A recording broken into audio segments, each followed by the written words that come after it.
Hey, welcome back. I'm Adam. I'm Brett. And we are the WALTWINS. But if this is your first time here, welcome. Consider subscribing and hit the notification bell so you don't miss anything that we do together. We love to cook, and we love our new word, shenaniganizing. That's right, we love to shenaniganize and otherwise just generally hang out, have a good time. But today, we are cooking one of our all-time favorites, the pork chop. I can't believe the WALTWINS. They're right there. That's one of them.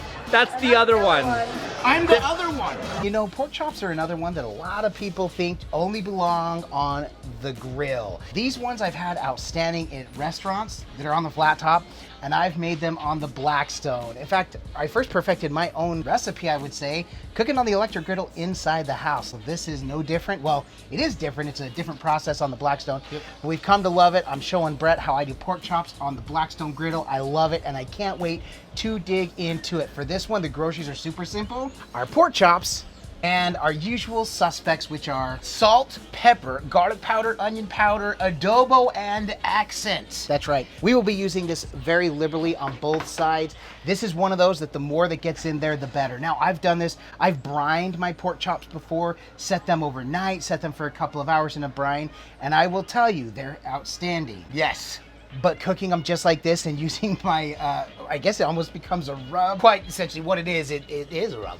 Right, so we use it so liberally, it ends up creating just an outstanding flavor. We still get the flavor perfect inside. We're gonna try to bring these up to temperature, about 145, 150, and we'll pull them off, let them sit for a minute. They'll be right closer in the cooking process. Flowing through. Right, pork chops, unlike chicken, can be just a little undercooked, and that's what we're going for, really tender, juicy pork chops right here on the Blackstone. So let's go ahead and get right to it. We're also using our vegetable oil. I've made these with olive oil. I've made them with avocado oil. And I will tell you, it seems to be the one that, this one doesn't matter which oil I use. I don't like to use a lot of oil, just enough to make sure this isn't gonna stick to the Blackstone. But otherwise, the pork chops do their thing. So, and what we decided to do today is go ahead and cook in the middle. So we've got these two burners on, and so the cooking is gonna happen right here, center mass. Just like always, low and slow. We will be doing these on medium low. So in my hottest zone, we're pushing 400. The lower is about 330 to 340. All right, so we're gonna lay the oil down, and then while we're doing that, Brett is going to go ahead and liberally apply the usual suspects. Usual suspects. Now this is a mix that I came up with a few years ago when I was actually doing a pork butt. So Brett's gonna lay the first layer of the seasonings, and he's gonna just do it very liberally. In fact, I'd add a little more than that. Really get it in there healthy. So he's got, I don't need any seasoning. So we've got our pork chops ready to go. Now, these pork chops, I wish would have been fresh right from the store. However, a few weeks ago when it looked like the meat was kind of scarce everywhere, pork chops were on sale. We got this whole pack here for $5. We are pretty happy about that. So these were sitting in the freezer. We thawed them out and we brought them up to room temperature. So it's lost a little bit of that pink color that we love from our fresh pork chops, but we want to use what we have and show that these can still be equally delicious. So these are now seasoned. So these are going to go, these we're going to lay down. Seasoned side down. Yep. Are you ready? I'm ready. Wait, did you click in the click check? Oh, click check, Judy. You good? Those work. Okay. Yep, these are good. Listen to that beautiful sizzle. The sizzle on my griddle. The crowd goes wow. Then once these are down, we are going to season the other side. Is that correct? That is correct, sir. So taking the usual suspects again. All right, so now, yes, Brett is going to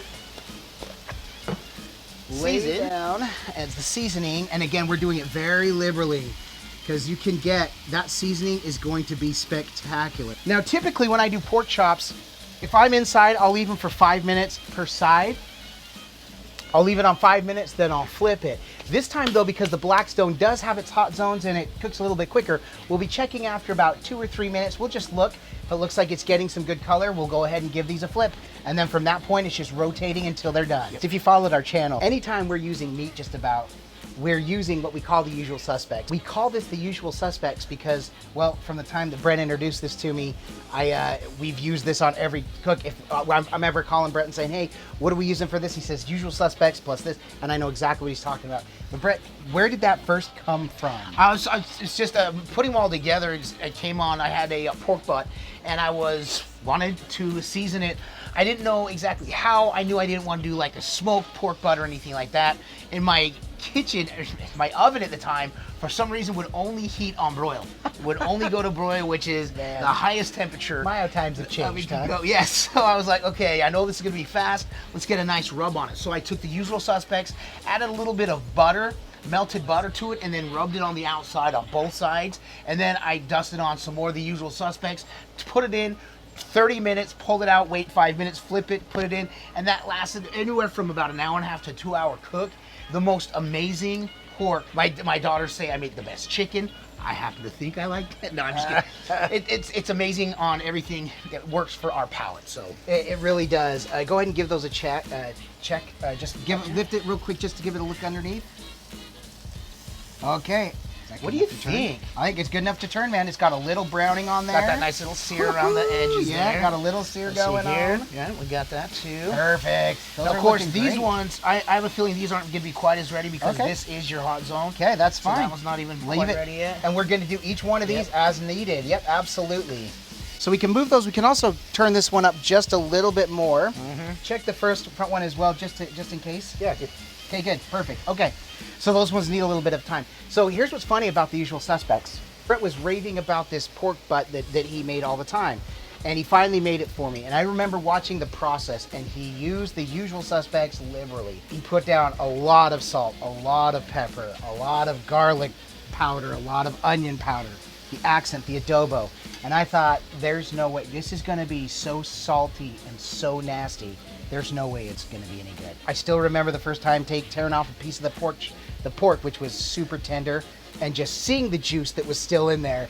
And then it was so succulent. It was outstanding. So I've never questioned that. I've also learned something that Brett used to say, just trust the process. Trust the process. And Exactly I have right. learned to trust the process. Good, good, good. Looking nice. What do you think so far? Oh, well, first of all, the smell is amazing. Right? Isn't that outstanding? Absolutely amazing. That's right. And it's funny, of all the times Adam has bragged about these pork chops, I've never made them at home myself, but there's no rhyme or reason. I just always working on other things. But after the smell and seeing how easy this is, this will be a regular staple at my house for sure. Yep. Bro, those are looking Broheim. divine. So those are definitely cooking quicker, and we can always move them too. That's the best part about it. So this is definitely the hottest zone right here. All right. So, Brett just brought up the point too. With pork, it does cook on both sides, so It's we good are to going to cook it cover on it. both sides, so A lot we'll of times I'll close the hood, but we're going to try to get these cooking just a little quicker. Now what we're gonna do here is when we pull this, I'm gonna flip the ones that you can see are cooking the fastest. We're gonna wait a minute and then have Adam actually check the temperature. Right. So here's what we're gonna do. All right. Okay. Check Check these these ones. We're going to check the temp, see where we're at already on these two delightful beasts. So we're about 110. It's coming down a little bit, 105. That one is about same thing coming down, 105. So those are about 105. So those need a little bit longer. So we'll toss those back into, the kind of the cooler zone. And we'll drop the hood onto it, or drop the dome. Drop the dome. And let those cook just a little bit longer. We're excited about this. We've got all these pork chops. The family's gonna be digging into these later, and I can't wait. One thing, if you've noticed, a lot of times when we prepare these dishes, we're just showing you the main cooks. Rather than showing side dishes and everything that we're doing, these are more like a how-to, so you know how to prep this meat. Anytime I do these pork chops, sometimes I'll throw French fries down in the air fryer baskets. Also a family favorite are homemade mashed potatoes, which I love homemade mashed potatoes. Someday we'll do them on the Blackstone. I'm just kidding. That'll be interesting. Well, we but can we do on won't the do it. pot. We can put a pot onto it that way. We're not going to, but that's probably what's going to happen tonight. Later on, I'll go in and make some homemade mashed potatoes from scratch, and Also we'll have some pork chops and mashed potatoes. Also, homemade mac and cheese, which is coming to Yes. this channel soon. Absolutely. So good. So what's your go-to side dish when you ate pork chops? Comment below. I would love some ideas. See what else you like to do. Your little mom would put our side with applesauce. Applesauce. Listen, applesauce goes so well with pork Yes, it chops. does. Absolutely. All right, we want to go ahead and see where we're at on these before you flip them. So you can see 120, 116. And which were the original ones? These ones? Yeah. Okay, so see where we're at. So now we're up to about 125. And again, we're trying to bring those up to about 145. So these are going to need another 5-10 minutes. That's perfect. That's at 120. So that's definitely cooking better. This one I could see. There you go. Look at that 120. Okay, good. So these are cruising, moving right along. Oh my, look at these seasonings. Dude, 125. Yeah, dude, that's what I'm saying. I love that seasoning. Just kind of create a little char on the outside. Sometimes I will also set these on their side for just a few minutes. Actually, for about a minute each, 30 seconds to a minute when I want to sear the sides. But we've got a lower temperature, so I don't want to take away from the overall cook, so we're not going to do that for this one. All right, 2 more minutes. Now, the purpose for constantly rotating is we want to make sure we're not burning either side, and by lifting it up, we get it, and each time it gets a little bit darker, and that's to be expected. But these are just about perfect. These are cooking just great. Brett taking advantage of the zones there, really making sure and flipping those around. Oh, that smell. Every once in a while, the breeze comes this way, I get that. Oh, right. That's what's nice about standing above the grill doing it. I'm getting that smell constantly. Smell-o-vision. Smell-o-vision. Okay, cover them up. This is my favorite smell-o-vision show. All right, so we're gonna cover those up. In 2 more minutes, we'll give them one more temperature check. We'll probably 1 or 2. So probably another 4 minutes, 4 to 8 minutes. 4 to 8. These are, I mean, with the fact that they were already 48 minutes. 48 minutes. I mean, it's low and slow. Trust the process. 4 to 8 4 minutes. to 8 minutes. The reason why is because the last time Adam checked, the temperatures, they were already in the 120s. It's going to be continue to cook, and we're going to pull them off and let them sit off the heat for 5 full minutes to let the juices continue to settle. Finish the cooking process as well. It's really going to tenderize the inside and make it really good. Absolutely. It's going to be amazing. Amazing. Amazing. Give it a go? Yeah. Chicago. All right. Look at those. Would you look at that? I'm loving that. Oh, that's outstanding, brother. I am temping those out. Look at that. That's the juices starting to pull up, which gosh. means the juices be on the move. That is really good. So those are at 143, 145. I'm pulling it. All right. That is 145. Haha.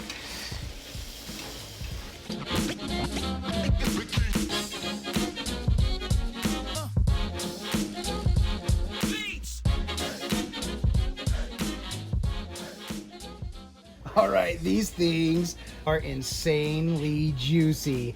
This thing is ready to go.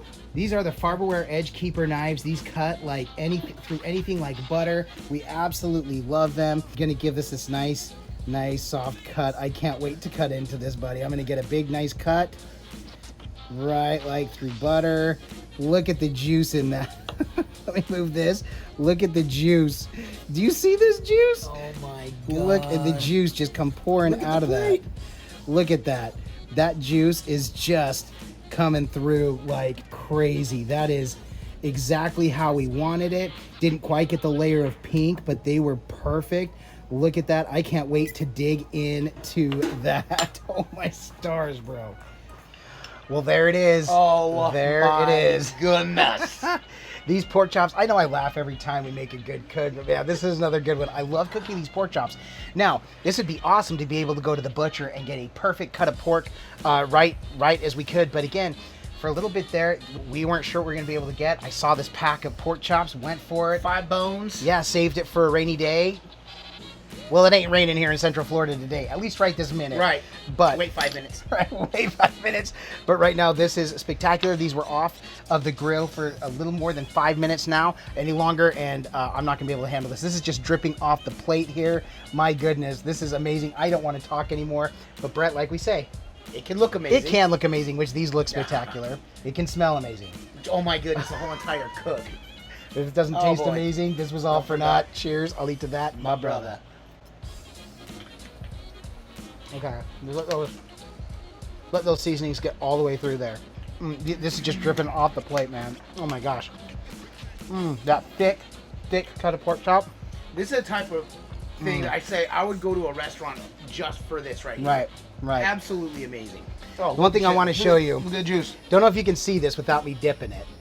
Right in there, that puddle of juice. Hold on. This becomes my family's favorite part because what they'll do, my kids, Oh, they look, love just these soften plates it because up. they form a little bowl type area, and it just becomes like an au jus, like a pork au jus. I wanna that drink works that. so good.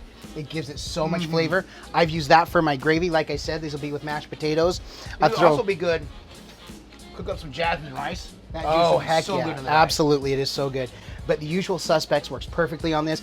Brett used it liberally. Were you worried you were using too much? No, because you I already know knew. this season. Right. Absolutely, yeah. Right, but this pork chop, so here I am, I'm a few bites in, and it is still juicy all the way to the center. So I was going to try to show you how juicy this is, but it's just, trust the fact it's very juicy. I've made dry pork chops before, not a hit, not a fan of them.